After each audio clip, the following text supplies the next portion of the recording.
Assalamualaikum warahmatullahi wabarakatuh. Selamat sore Sobat Tani pencinta kopi di seluruh tanah air. Saya ucapkan selamat sore juga kepada teman-teman subscriber channel Kopi Jalan Express tanpa terkecuali. Baik Sobat Tani dan teman-teman, kembali saya akan membahas tentang seputar pemupukan yang efektif tentunya, dan sembari menjawab keraguan salah satu sobat tani kita yang menanyakan titik tumbuh. Ada yang bertanya, Mas, apakah titik tumbuh itu cara penyimpanannya di daerah dingin atau di daerah panas, apakah sama? Jadi itu masih dilema ya di masyarakat kita. Ada yang beranggapan mungkin untuk di suhu panas itu karena duluan panennya mungkin beda untuk penyimpanan, karena duluan tuh secara logika mungkin gitu. Tetapi faktanya saya sudah membuktikan sendiri ya Sobat Tani. Dulu saya pun beranggapan sedemikian, jika di daerah panas mungkin untuk penyimpanan bahan yang biasanya seperti saya nih 1000 mdpl itu titik tumbuh di bulan 10, mungkin kalau yang di 500 itu di bulan 8, karena sangat jauh tuh ya dari 1000 ke 500. Jadi kalau beda ya Sobat Tani, jadi semakin panas artinya itu kita menyimpan semakin turun lagi antara bulan 6, dan ada yang menyimpan di bulan 5. Itu sangat membingungkan akhirnya ya. Jadi membingungkan Sobat Tani kita semuanya yang di daerahnya mungkin ada yang di daerah panas dan suhunya itu ada yang di 500 mdpl mungkin ketinggiannya, ada yang di 400, ada yang di 200, jadi kebingungan akhirnya seperti itu. Dan alhasil nanti salah persepsi, akhirnya untuk pembuahannya kurang normal. Nah, maka dari itu ya Sobat Tani, saya menyarankan, mari walaupun di suhu panas baik maupun suhu dingin itu titik tumbuhnya di bulan 10.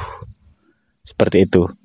Andai pun ada yang paling terlalu dininya, ya di bulan 9 itu sudah termasuk dini ya. Jangan kalau di bulan dari bulan 8 ke bawah itu jangan. Nanti itulah yang diakibatkan nanti pembungaannya tidak serentak atau pembuahan nanti dikala pemetikannya tidak serentak karena efek dari penyimpanan bahannya ya Sobat Tani. Seperti itu. Jadi poinnya di suhu panas dan di suhu dingin itu sama penyimpanannya. Karena saya pun ada di suhu panas, ketika saya di suhu mdpl 1000 ini ya Sobat Tani, melakukan penyimpanannya di titik tumbuh bulan 10 dan di yang mdpl 600 ke bawah sama di titik bulan 10, akan tetapi itu yang membedakan kalau di mdpl rendah atau di suhu panas sekarang ini sudah motoyuyu ya Sobat Tani. Nah, sedangkan yang di suhu dingin walaupun sama melakukan penyimpanan di titik tumbuh bulan 10, barusan kemarin melakukan pembungaan yang pertama ini ya. Ini pembungaan yang pertama yang udah mengering ini. Dan mau mengeluarkan bunga yang kedua. Dan selesai. Hanya 2 kali pembungaan udah selesai kalau yang tepat melakukan penyimpanan bahannya. Mungkin ada itu bunga ujung. Jadi paling banyak 3 kali ya Sobat Tani. Kalau yang melakukan penyimpanan bahannya itu tepat. Jadi nggak mungkin ada yang sampai 5 kali dan 6 kali. Itu artinya untuk bahan yang Sobat Tani simpan itu terlalu dini, maka untuk pembungaannya ada yang 5 kali bahkan 6 kali. Kalau di tempat saya ini barusan mau 2 kali ya Sobat Tani.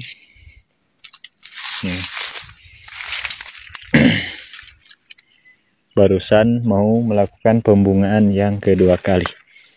Nah, triknya Sobat Tani ya, ketika sekarang ada tumbuh bahan. Ini bahan.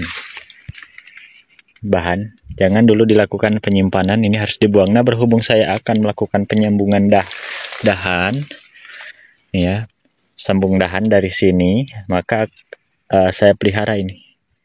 Cadangan melakukan penyambungan nanti di bulan 10. Dan untuk sirip saya pangkas. Nih. Tujuannya supaya tidak mengganggu calon pembuahan di tahun 2026 ini, dan untuk unsur hara pun tidak terlalu ikut memakan ya, tidak terlalu ikut menyerap terlalu banyak untuk unsur hara. Untuk unsur hara tetap akan fokus ke bahan-bahan ini ya, yang sudah kita siapkan tentunya untuk dipanen rayakan di tahun 2026 ya Sobat Tani. Nah, maka dari itu dari bulan 8 yang sudah selesai melakukan pemangkasan rapih, bulan 9, bulan 10 itu masih 0. Nah, ketika di bulan 11 barulah satu ruas kita melakukan penyimpanan. Jadi sortasinya bisa di bulan 12 akhir atau bulan 1. Silahkan sortasi bahan ya. Yang melakukan penyimpanannya di titik tumbuh bulan 10, sortasinya bisa di bulan 12 akhir atau di bulan 1 awal ya. Dicek kira-kira mana yang pas, arahnya yang tepat ya, tidak tumpang tindih dan sudah terlihat bahan rajanya. Nah, itulah sortasi bahannya. Seperti itu ya Sobat Tani. Mungkin untuk penyimpanan bahan titik tumbuh silahkan sudah paham ya. Mungkin sudah sangat paham. Jika yang sering melakukan atau menyimak dari awal channel Kopi Jalan Express ini untuk titik tumbuh bahan, mungkin sudah pada hafal ya. Kecuali mungkin ada yang Sobat Tani kita yang masih baru bergabung dan masih baru menemukan channel ini. Ayo silahkan tentunya subscribe dulu serta nyalakan lonceng notifikasinya Sobat Tani supaya tidak ketinggalan info menarik seputar tanaman kopinya. Kita spilkan mengenai tata cara pemupukannya. Kita spill tipis-tipis. Kemarin ada yang sempat kepo ya, Mas, kok bisa sebagus itu pemupukannya, pupuk apa aja yang dipakai, dan untuk dosis berapa? Sedikit saya ulas ya, saya spill. Jadi saya hanya menggunakan nitrea 1 genggam saja per pohon, atau kita lihat kondisi pohon. Jika besar kita tambah sedikit dosisnya, dan jika sedikit bahannya maka secukupnya saja ya. Kalau ingin tahu tentang cara detailnya Bang Kopi Express melakukan pemupukan, ada ya di video-video yang lalu. Untuk yang kategori bahan sedang kita cukup kasih 1,5 sendok dan menggunakan pupuk NPK Grower dan KCL. Monggo dikepoin aja tentang cara pemupukannya, ada di part 1, 2, dan 3 sudah kita buatkan. Jadi untuk melakukan pemupukan itu ya Sobat Tani, tidak perlu banyak. Yang penting untuk kondisi pohon tentunya fokus ke bahan-bahan yang produktif semua. Jadi nggak ada lagi tunas cacing, nggak ada lagi bahan yang belum saatnya disimpan, itu harus kita bersihkan dulu. Nggak ada lagi ranting-ranting mati, ranting sakit. Jadi semua terfokuskan ke calon bahan untuk pembuahan di tahun 2026. Maka alhasil untuk tanaman kopi kita ini bisa sebagus ini ya Sobat Tani. Ini saya tidak melakukan skip supaya untuk Sobat Tani kita itu tidak ragu lagi untuk memperagakan cara-cara merawat pohon kopinya atau menyeting tanaman kopinya supaya untuk pembuahannya maksimal tentunya ya. Itu yang kita harapkan semua. Seperti itu ya Sobat Tani. Jadi monggo jika ada masih keraguan, ada keraguan-raguan untuk Sobat Tani kita yang mau melakukan penyimpanan bahan, mungkin ya di daerah panas seperti di Bengkulu sana tentunya sudah dahulu panen, dan untuk melakukan penyimpanan bahan selalu langsung melakukan penyimpanan bahan itu monggo. Dan jika ingin memperagakan dan masih ragu dengan yang saya sarankan, silahkan diuji cobakan sekitar 20 atau 30 pohon yang melakukan penyimpanan bahan di bulan 10. Seperti itu titik tumbuhnya ya.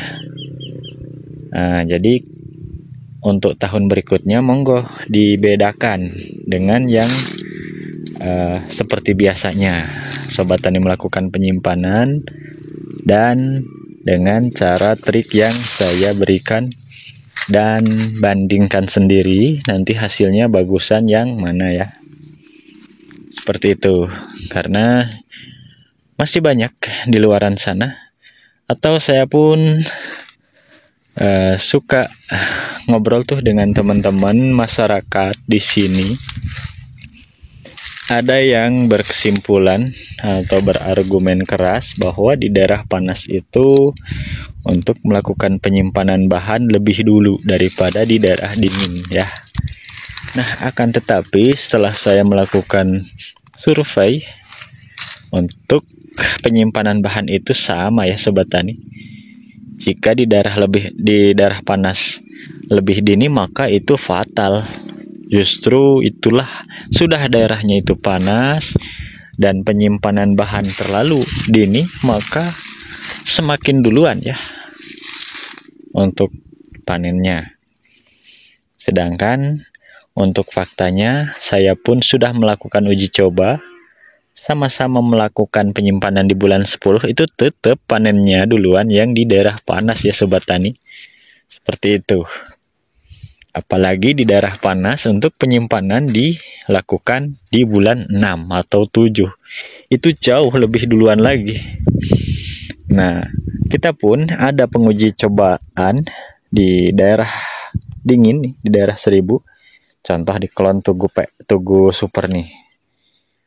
Nah, Tugu Super ini walaupun di suhu dingin di kisaran 1000 mdpl, melakukan penyimpanan bahan di bulan 6 sama duluan ini metiknya, sama dengan di daerah panas. Jadi dari sini dapat kita simpulkan bahwa untuk penyimpanan bahan jangan terlalu dini ya. Untuk titik tumbuh terbaik di bulan 10. Monggo diuji cobakan ya Sobat Tani.